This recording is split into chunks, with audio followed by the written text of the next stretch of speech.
मुख्यमंत्री मोहन यादव ने गुजरात के अहमदाबाद में interactive session on investment opportunities in Madhya Pradesh में शिरकत की।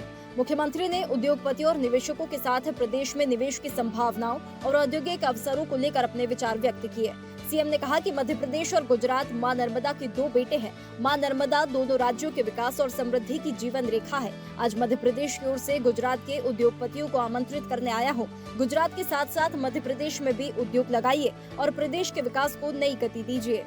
मैं आपने गुजरात के अंदर मध्य प्रदेश के साथ आपका एक नया रिश्ता जोड़ने के लिए भी आया हूँ कि आइए गुजरात में भी व्यापार व्यवसाय करिए, लेकिन मध्य प्रदेश भी बुला रहा है आपको। मध्य प्रदेश का आमंत्रण लेकर के आपके बीच में आया हूँ, आपके लिए व्यापार व्यवसाय बढ़ाने के लिए सभी क्षेत्रों में।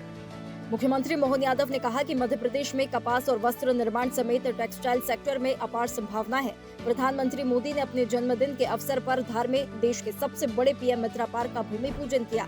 निवेश और उद्योग आधारित हमारी नीतियों के बल पर प्रदेश में हर क्षेत्र में निवेश को नई गति मिली है। हर एक जगह हमारे व्यापार व्यवसाय की पॉलिसियों के कारण से निवेश को पर्याप्त प्रोत्साहन भी मिल रहा है और हमारी सरकार को समर्थन भी मिल रहा है। मुख्यमंत्री मोहन यादव ने कहा कि मध्य प्रदेश में हर क्षेत्र में निवेश की अपार संभावना है। पर्यटन, धार्मिक पर्यटन, आईटी, रियल एस्टेट और मेडिकल शिक्षा से लेकर हरित ऊर्जा, सेमीकंडक्टर, हाइड्रो और बायोमास जैसे क्षेत्रों में हमने निवेश के नए अवसर तैयार किए हैं। आने वाली GIS के लिए आप सभी को सादर आमंत्रित करता हूँ। और सबसे तेज गति से उद्योग लगने की गति भी कहीं बढ़ी तो वो भी मध्य प्रदेश में हुई है। मैं आज आपके माध्यम से पुनः आने वाली हमारी GIS का निमंत्रण भी दे रहा हूँ। मुख्यमंत्री मोहन यादव ने इंडियन फार्मास्यूटिकल अलायंस के अध्यक्ष और टोरेंट फार्मास्यूटिकल्स लिमिटेड के चेयरमैन समीर मेहता से 1-to-1 बैठक की। बैठक में मध्य प्रदेश में फार्मास्यूटिकल क्षेत्र में निवेश, उद्योग विस्तार और विकास की संभावनाओं पर विस्तृत चर्चा हुई। मुख्यमंत्री मोहन यादव ने गुजरात में अरविंद ग्रुप के वाइस चेयरमैन और एग्जीक्यूटिव डायरेक्टर कुलीन S. Lalbhai, vice chairman Puneet Lalbhai से सौजन्य भेंट की। अरविंद ग्रुप मध्य प्रदेश में देवास के पास बरलई, पीएम मित्र पार्क और बेटमा में अपनी यूनिट स्थापित करेगा। पीएम मित्र पार्क में 1 वर्ष के भीतर उत्पादन शुरू होने की उम्मीद है। इससे युवाओं को रोजगार मिलेगा, राज्य के औद्योगिक विकास को गति मिलेगी तथा कर राजस्व में वृद्धि होगी। साथ ही मध्य प्रदेश और गुजरात के संबंध भी और मजबूत होंगे। अरविंद अब मध्य प्रदेश के साथ भी, गुजरात के अलावा गुजरात के साथ मध्य प्रदेश में भी वो बड़ा यूनिट खड़ा कर रहे हैं। पीएम मित्रा पार्क में माननीय प्रधानमंत्री नरेंद्र मोदी जी ने जो भूमि पूजन किया, अगले साल तक वहाँ प्रोडक्शन चालू करेंगे। हमारे राज्य के युवाओं को रोजगार की दृष्टि से भी इनकी अपनी 3 जगह यूनिट आ रही, बरलाई देवास के पास, पीएम मित्रा पार्क और बेटमा में, और भी बहुत सारे सेक्टर में अरविंद ग्रुप काम करता है। मुख्यमंत्री मोहन यादव ने मध्य प्रदेश में एनालॉग पनीर पर बैन लगा दिया है। सीएम ने कहा कि देश के दूसरे राज्यों ने भी एनालॉग पनीर पर प्रतिबंध लगाया है। हमारे यहाँ प्राकृतिक दूध के उत्पाद है, हम प्राकृतिक पनीर बनाएंगे। हम इन उत्पादों के बलबूते पर राज्य की पहचान बनाएंगे। सीएम ने कहा कि प्रदेश में प्राकृतिक दूध के उत्पादों को ही हम प्रोत्साहित करेंगे। मध्य प्रदेश के अंदर हमने ये निर्णय किया है कि एनालॉग पनीर को हम इसको हतोत्साहित करेंगे, इस पर प्रतिबंध लगाएंगे।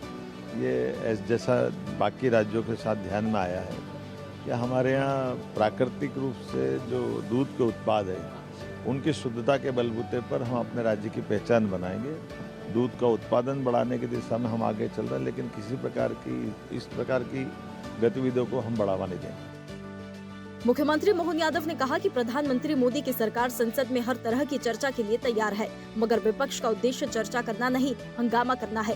केंद्रीय गृह एवं सहकारिता मंत्री अमित शाह ने कहा कि विपक्ष लोकसभा अध्यक्ष जी के पास चर्चा का पत्र दे।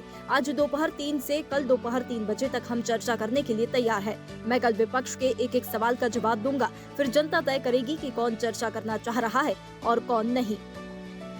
मुख्यमंत्री मोहन यादव ने कहा कि CPCT की वजह से किसी भी पात्र कर्मचारी की पदोन्नति नहीं रुकनी चाहिए और न ही पदोन्नत पद से पुराने पद पर रिवर्ट किया जाए। उन्होंने निर्देश दिए कि तृतीय और चतुर्थ श्रेणी के कर्मचारियों की पदोन्नति में CPCT परीक्षा को उत्तीर्ण करने की अनिवार्यता पर जल्द सकारात्मक निर्णय लिया जाए। मुख्यमंत्री मोहन यादव ने कहा कि युवा शक्ति भारत का भविष्य ही नहीं बल्कि देश की विकास यात्रा के सशक्त सारथी है। इनके सामर्थ्य, नवाचार और संकल्प से राष्ट्र निरंतर नई ऊंचाइयों को छू रहा है। अंतर्राष्ट्रीय युवा दिवस पर देश के सभी ऊर्जावान युवा साथियों को हार्दिक बधाई। आइए अपनी ऊर्जा और प्रतिभा को राष्ट्र निर्माण के संकल्प से जोड़कर विकसित भारत के सपने को साकार करें। मुख्यमंत्री मोहन यादव ने हरियाली अमावस्या के पावन पर्व की सभी श्रद्धालुओं को हार्दिक शुभकामनाएं दी है। सीएम ने कहा कि ये पर्व हमें प्रकृति के प्रति कृतज्ञता और उसके संरक्षण का संदेश देता है।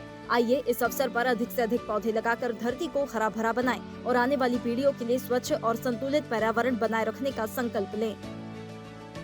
मुख्यमंत्री मोहन यादव ने महान वैज्ञानिक और भारतीय अंतरिक्ष कार्यक्रम के जनक पद्म विभूषण डॉक्टर विक्रम साराभाई की जयंती पर सादर नमन किया है। सीएम ने कहा कि विज्ञान को जन कल्याण और राष्ट्र की प्रगति से जोड़ने की उनकी दूरदृष्टि आज भी देश को नई ऊंचाइयों की ओर बढ़ने की प्रेरणा देती है। मुख्यमंत्री मोहन यादव ने विदिशा विधानसभा क्षेत्र से विधायक मुकेश टंडन को जन्मदिन की हार्दिक बधाई दी है। सीएम ने कहा कि श्री चिंतामणि गणेश जी महाराज की असीम कृपा आप पर सदैव बनी रहे। राष्ट्रीय स्वयंसेवक संघ मध्य प्रदेश के सह बौद्धिक शिक्षण प्रमुख और बीजेपी के पूर्व प्रदेश संगठन महामंत्री नित्यानंद शर्मा को जन्मदिन की हार्दिक शुभकामनाएं। सीएम ने कहा कि जगत जननी मां जागेश्वरी राष्ट्रीय सेवा के सभी संकल्पों की सिद्धि हेतु आपको असीम ऊर्जा प्रदान करें।